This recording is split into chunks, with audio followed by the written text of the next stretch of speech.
Hello, how are you guys doing? I hope that you guys are having a great Sunday morning, afternoon, evening, depending on where you are in the world. I pray that you are safe and that you are in the will of the Most High. I want to talk to you about something that's been troubling my ruach, that's been troubling my spirit for a few days. As you all know about the situation that's going on in Russia and the Ukraine, the war, if you will. We did not know, well, those of us who know the Most High, have the Ruach HaKodesh, knew that this was going to morph into a war. We knew this already. But the majority of the world did not really understand what was happening and what is going to happen. So here we are, watching the world, well, not the world yet, but Russia and Ukraine going at it. And yeah, Russia is winning, if you want to use that terminology. And I had initially taken the stance that, hey, you know, it's really none of my business, it's none of my concern. I feel bad for what the Ukrainians are going through and what they will go through, undoubtedly, under the Russian regime. I don't have any ill will or any, I'm not going to demonize Putin or the Russians because I don't know them like that. I just know what the media puts out there. And we all know that the media is really, really good at promoting propaganda and lying on people and demonizing people that really aren't demons. So I'm not listening to the media on what the general stance is supposed to be on Putin or the Russians. Putin and the Russians have their reasons for doing what they're doing. And yes, I still believe that, hey, you know, I'm on the other side of the world. It's really not my concern as an African, a woman of African descent, born on American soil, just trying to make it in the world and fulfill the plan and the purpose of the Most High for her life. But lo and behold, I hear about Nigerians that migrated to the Ukraine before all of this happened, and most of them are students in college. And now they're stuck in the Ukraine. They're stranded in the Ukraine, or they make it to the Ukraine-Poland border, and when they try to cross over, and of course no one's going to have their papers, their passports, their visas, or whatever. They're fleeing a war, okay? So no, they're not going to have that paperwork. So they're turning away Nigerian refugees at the Poland border simply because they're Nigerian. But they're letting the Ukrainians at the border go through to safety and refuge, medical care, food, and what have you. I was very incensed and very, very troubled by this, because now it's my business, because I'm Nigerian by marriage. Those are my people that you refuse to let go across the border just simply because they happen to be Nigerian. Bookmark that. Let's go back to a few months ago, okay? In the Bronx, what is known as the Touray Tower, Touray, named after one of the first Gambian immigrants from Gambia in Africa to the Bronx in the 70s. He was a Muslim. I believe he may be a doctor or a lawyer. He's some kind of professional. He migrated to the Bronx, moved into the big building in the Bronx, and he helped a lot of people, his family, friends from the Gambia, what have you, immigrate to the Bronx. And they moved into this tower that was built. It was practically brand new then, but okay, in the 70s was a long time ago, at least 40 years ago or more. Any of you from the Bronx and from New York, know that a lot of housing in New York, especially if it's affordable housing, is just simply not taken care of.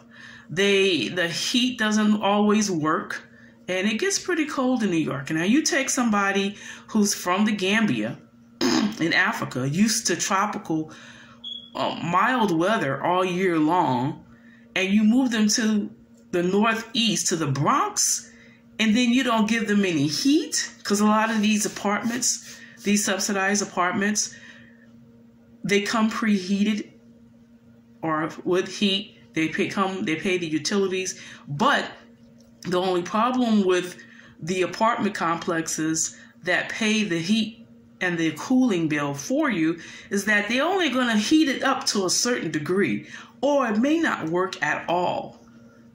And because it's affordable housing, most of the time, things that need to be fixed won't get fixed right away or at all. So the building pretty much was very, very cold. The tower, two-way tower, was very cold. And a month or 2, 3 ago, we all heard about the fire in the Bronx that killed all those people. Most of those people that died in that fire were from the Gambia. And most of those people that died in that fire from the Gambia were business owners. That troubled me because it's hard to explain to Americans what it's like to be a business owner from the continent. You have to actually go to the continent, and you have to shop on the continent to understand what that means and what that looks like. And so people from the continent have to have their own businesses because there are no jobs. Okay, there are just no jobs. And so the way that they feed their families and pay their bills and take care of themselves is to open up something. And if you look at the films on YouTube that show you the streets of Benin City or Lagos or whatever, or Ilorin or whatever, you're going to see little businesses on the side, people doing hair, people selling fruits and vegetables, fresh fruits and vegetables, people selling clothes. There are businesses where they're selling generators because a lot of the continent doesn't have sustainable electricity, so they run on generators. So there are a lot of people that sell generators on the side of the street. If you are riding in a car on the continent in a major city, like Lagos per se, and you're stuck in traffic, which is more likely than not, you're stuck in traffic more than you're moving. There are going to be people that's going to come knock on your window in the car, and they're going to try to sell you drinks, water, because most cars don't have air conditioning in the car, and it's hot. So you're sitting in traffic with all those fumes, all those cars, and it's super hot. So they know they're going to make money because they're going to say, okay, we're going to make money selling water today. And so there are people selling water. There's people selling, snacks, tissue paper, anything, phone chargers. I'm telling you, it's unreal. But as chaotic as it seems, I was so proud of my people because I'm like, look at all these entrepreneurs. Look at all these people that are handling their own business, and they don't have to pay taxes on what they make out there. They could take all that's take home pay. Okay? All of that, they could take that home unless the police pull them on the side and say, we want a cut. But that's a whole other video. Anyway, I don't want to get too far off the topic. So yeah, the people are making it happen. They're making something, like my oldest son will say, they're making something shake. Okay? They're doing it. They're being true entrepreneurs.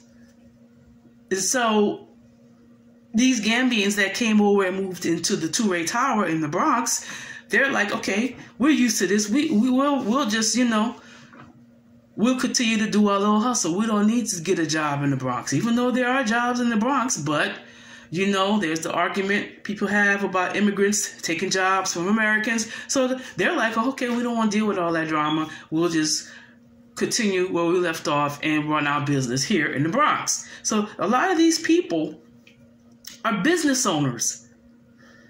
Now, a business owner in the Gambia is different than a business owner here in the United States. The perception of it anyway. So a business owner, the perception that we have as a business owner here on American soil is you got it going on, you living your best life, you this and that and the other, you living all nice and living in you know, you living in a nice neighborhood, driving a nice car, blah, blah, blah, blah, blah, you're in another income bracket.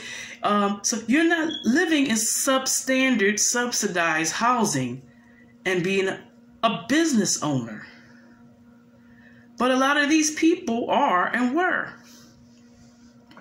Well, they're not living in the building now because it's going to be condemned. That's how bad the building was, in bad shape.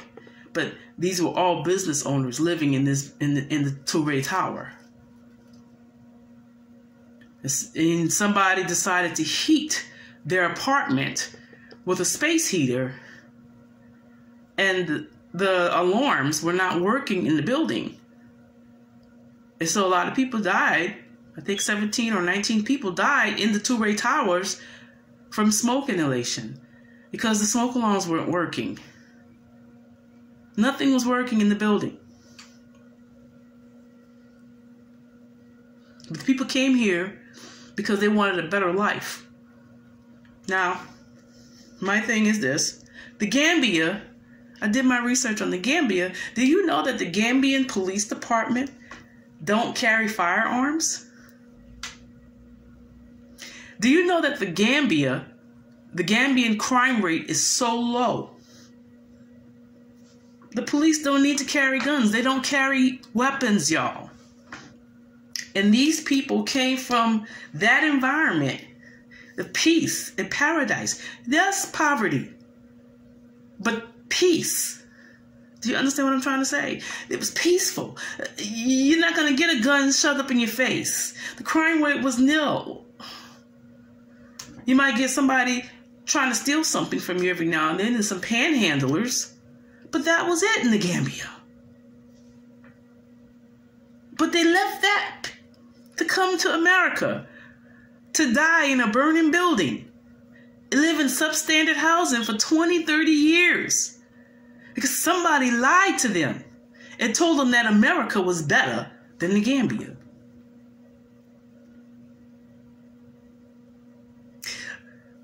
Nigerian student, 19 years old, went to the Ukraine to go to school.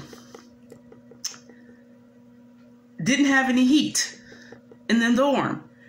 There was a language barrier. So I don't know what happened, but nobody understood the young man when he would tell them, hey, yo, it's cold in here. You need to fix the heat. All right. The young man was found the next day frozen to death because somehow he fell for the lie that an education outside of Nigeria was better than the education inside of Nigeria. And now he's being sent home in a box because he froze to death.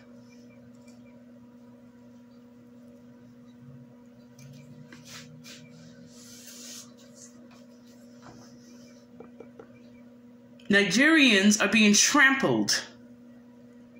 I can't say to death because we've not heard of anybody dying by trampling in the Ukraine. We may hear about it, but because they're trying to flee the Ukraine and there are no resources for them and they're panicking. So we sent our best and our brightest Nigerian young men and women to the Ukraine because the Ukraine have better colleges than Nigeria.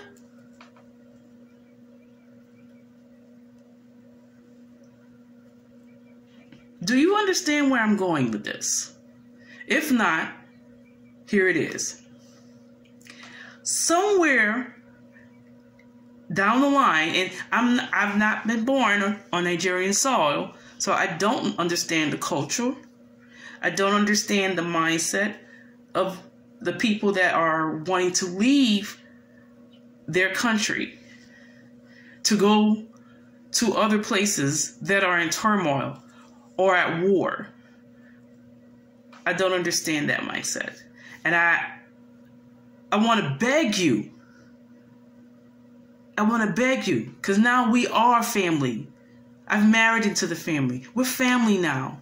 I want to beg you, Nigeria, stop sending your best and your brightest to these countries that don't care about them, that won't take care of them. The Ukraine. I don't know much about the Ukraine except it's really close to Russia.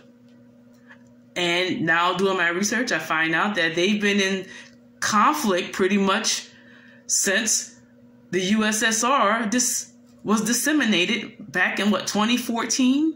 So they've been having some turmoil in that country for quite a while. Plus, there's nobody surrounding the Ukraine that can look out for the Ukraine, let alone Africans.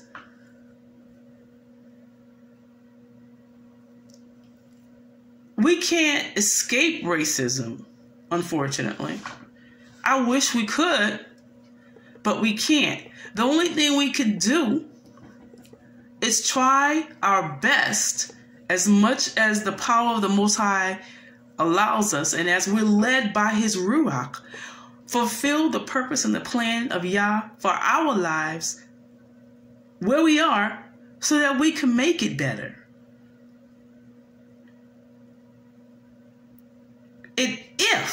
And that's a big if the Most High does have you in His plan for you to go to another country and be here and be there and do this and do that and the third, the Most High is going to take care of you. The Most High is going to provide for you. He's going to take care of you. He's going to give you favor with man. Yes, He will. But I don't see that happening with my Nigerian brothers and sisters. And I just want you to take a step back and ask yourselves, in the midst of all of this that's going on with our people, ask, why is this happening? What is the Most High trying to say? I could tell you, I could testify about how Yah will take care of you, and He will provide for you, and He will open up doors for you, and He will give you favor if He's in the move. But if He's not in the move, and it's just you trying to be somebody and you trying to be successful, and somebody pumped you up and made you to believe that it's better somewhere else, you to believe this American dream lie, then the Most High is going to let you see that the American dream is an American nightmare. Or Ukrainian nightmare, or Canadian nightmare, or Britain nightmare, or Saudi Arabian nightmare. Anywhere. I want to implore you on the continent, seek the face of the Most High and ask Him what is His perfect will and His plan for your life. What is your role in the restoration and the recovery of your homeland?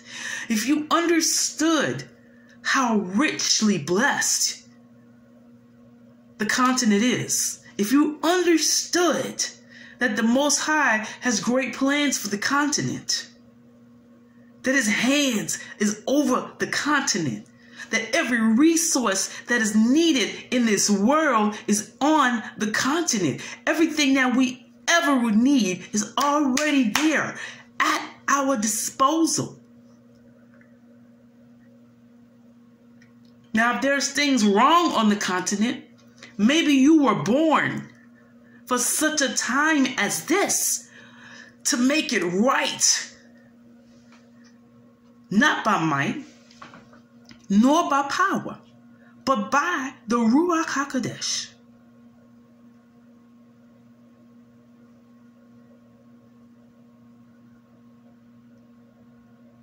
I want to ask you to really seek the face of the Most High, because this is not the will of the Father. That our best and our brightest Nigerian and African young brothers and sisters, and some older, go through these unnecessary challenges and changes and trauma, fleeing from their purpose. Your purpose is on the continent. The first shall be last, and the last shall be first. Don't throw your children out into these strange countries and these strange lands that serve strange gods. And you don't even know what's going on over there. Nobody has done their research. Nobody has, and I'm talking about do some spiritual mapping. Don't just do the research about the colleges and what have you. Do some spiritual mapping about where you're trying to go. Take it from somebody who has had to start all over again and go to another city or another state more than one time due to natural disasters and due to some family stuff. But guess what? I'm telling you what I know and what I've learned. You want to do some spiritual mapping. You want to find out what spirit you're going to deal with when you get to where you're going. If you know the Most High has called you there, you need to know what stronghold is over this city, over this region. What will my child have to do with? Is my child equipped in the spirit, in the Ruach, to know how to fight this devil in this region? Will my child be surrounded by a support system that can cover them in prayer and give sound doctrine and counsel while they're there, that can look out for them while they're there? And if you don't have that in place, don't send your child to that place. Now, I know some children are going to do what they want to do, and they get grown and they make their own decisions. You can't control that. But as much as lies within you, mom, dad, talk some sense into your child. Prepare them spiritually. Ask them, have you heard from the Most High on this? A lot of times these kids are doing this because they're trying to fulfill the desires of their parents and maybe even grandparents. But it may not be the will of the Father for their life. Please, stop trying to live vicariously through the lives of your children because you've always wanted to study abroad. You wanted to do this and do that, when it may not be the will of the Father that they do that. It may not be His plan for their life. I had to learn a long time ago. I can't control the actions of my kids. Heck, I can't control the actions of my grandkids. Because they're my grandkids. They have parents that makes decisions for them on their behalf. But I can offer counsel and I can pray. You can't control what your children, grown children, do. But you can pray for them. I'm praying for the Nigerian brothers and sisters in the Ukraine and that's trying to flee or whatever, because it breaks my heart to hear that. But I think it's, I keep thinking it was so unnecessary that they went through that to begin with, that they're going through this. Did they really sit down and seek the face of the Father and ask if this was His will for their lives? Did the parents seek the face of the Most High?